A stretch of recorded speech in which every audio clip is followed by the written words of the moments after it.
Anggota kelompok Novaria absen 30, Rada Zulzar absen 33, Resti Sadira absen 35. Peran pesantren dalam dakwah Islam di Indonesia. 1. Pondok pesantren pendidikan keislaman dan keaslian Indonesia. Pondok pesantren termasuk lembaga pendidikan yang sudah sangat lama ada di Indonesia.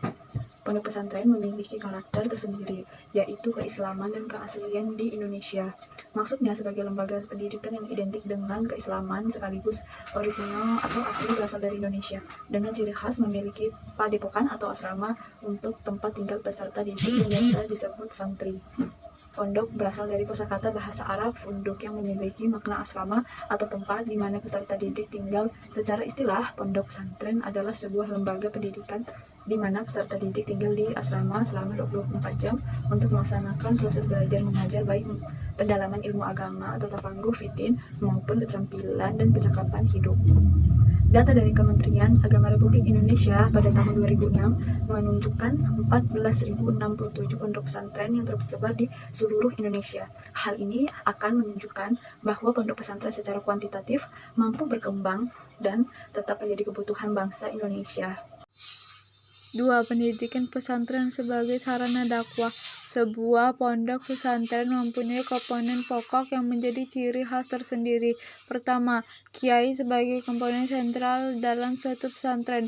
Kedua, santri peserta didik atau anak dalam keadaan berkembang dalam pendidikan di pondok pesantren. Ketiga, masjid atau musola, sarana fisik sebagai tempat ibadah dan pusat kegiatan di dalam pondok pesantren. Keempat, pondok asrama.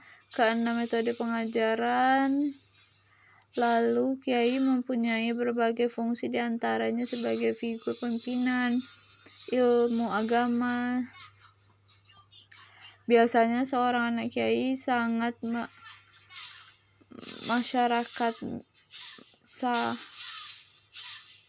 sangat dihormati oleh para santri. 3. Pesantren sebagai pencetak para dai. Pesantren selain sebagai sarana dakwah pesantren juga sebagai pencetak para dai. Para dai di Indonesia turut serta dalam menyebarkan ajaran agama Islam dengan cara berceramah di panggung dan menyebarkannya melalui media sosial. Adapun cara lain yang dilakukan para dai dalam menyampaikan ajaran Islam yaitu dengan cara membangun pondok pesantren. Berikut ini pendidik pesantren di bagi wilayah Indonesia, yaitu 1. Pondok pesantren Tegalsari, Jatis, Ponorogo, Jawa Timur, didirikan oleh Kiai Agen Hasan Basari pada abad ke-18. Di antara santrinya yang terkenal adalah Pakuwuwono II, penguasa kerajaan Kartasura, Raden Ngabahir Rongowarsito, Pujangan Wajah, serta H.O.S. Cokroaminoto, tokoh pergerakan nasional.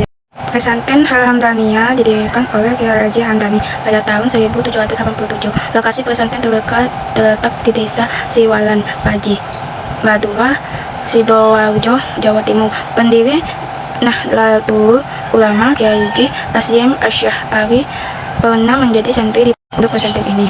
3. Pondok pesantren Sigogiri. Pesantren ini terdiri pada tahun 1718. Pendirinya adalah Sayyid Sulaiman yang masih merupakan keturunan Rasulullah SAW. Lokasi pondok didirikan di area bekas Huta Babat Al. Yang keempat, ada Pondok Pesantren Darul Ulum Banyuanyar. Pesantren ini bermula dari sebuah langgar atau musala kecil yang didirikan oleh Kiai Itsbat bin Ishaq sekitar tahun 1787. Di area pondok terdapat sumber mata air, sumur yang cukup besar dan tidak pernah surut. Yang kelima, ada Pondok Tremas. Pondok ini didirikan oleh Ki Haji Abdul Manan pada tahun 1830 di daerah Semanten, Pacitan. Saat itu, materi yang diajarkan adalah kitab-kitab yang masih dalam tingkatan dasar. Yang keenam, ada Pondok Pesantren Al-Huda. Pesantren ini dirintis pada tahun 1801 oleh Ki Haji Abdul Rahman di atas tanah seluas 3.650 meter di Kebumen. Para kiai dan santri pondok ini turut berjuang melawan tentara Belanda pada masa kemerdekaan, serta melawan agitasi PKI pada tahun 1960-an. Yang ketujuh, ada Pondok Pesantren Buntet. Pesantren ini didirikan oleh Mbah atau Kiai Muqayyim. Beliau sempat menjadi mufti Keraton Kanoman Cirebon, tetapi kemudian mengundurkan diri dan mendirikan pesantren Buntet yang terletak sekitar 12 km dari kota Cirebon pada tahun 1750. Dan yang ke-8, ada Pondok Pesantren Subul Salam Sayur Maincat. Lokasi pesantren ini berada di Desa Sayur Maincat, Kecamatan Katanupan, Kabupaten Mandailing Natal, Sumatera Utara. Usia pesantren telah mencapai hampir 1 abad. Pada masa kemerdekaan, pesantren ini dijadikan basis perlawanan sipil bersama Tentara Keamanan Rakyat atau TKR. Yang kesembilan, ada Pondok Pesantren Darussalam Martapura. Pondok pesantren ini berlokasi di kawasan Pasayangan, Martapura, Banjar, Kalimantan Selatan. Pesantren ini didirikan pada tahun 1914 oleh Ki Haji Jamaluddin sebagai pesantren tertua di Kalimantan dan telah melahirkan banyak ulama. Pesantren Darussalam dijadikan acuan bagi perkembangan pesantren lain. Yang ke-10, ada Pondok Pesantren As-Sangadiyah Sulawesi Selatan.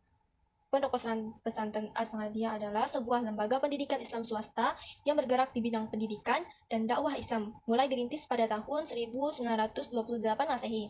Lembaga ini menjadi pesantren tertua di Sulawesi Selatan. Pada mulanya, lembaga ini bernama Madrasatul Arabitatul Islamiyah atau MAI.